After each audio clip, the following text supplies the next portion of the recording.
দেখো বন্ধুরা, আজকে গিয়েছিলাম আমার দিদিকে দেখতে। দিদির খুব শরীরটা খারাপ বলে আর এসে তাড়াতাড়ি করে সকালে মাছ আনাই ছিল, ফ্রিজে রেখে চলে গেছিলাম, রান্না করতে সময় পাইনি।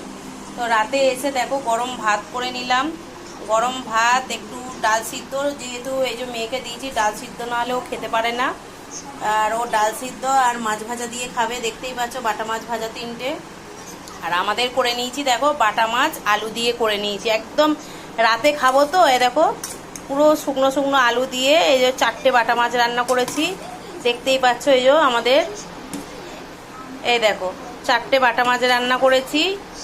বর দুটো, আমি দুটো রাতে খেয়ে নেবো, মানে দুটো করেই রাতে যথেষ্ট।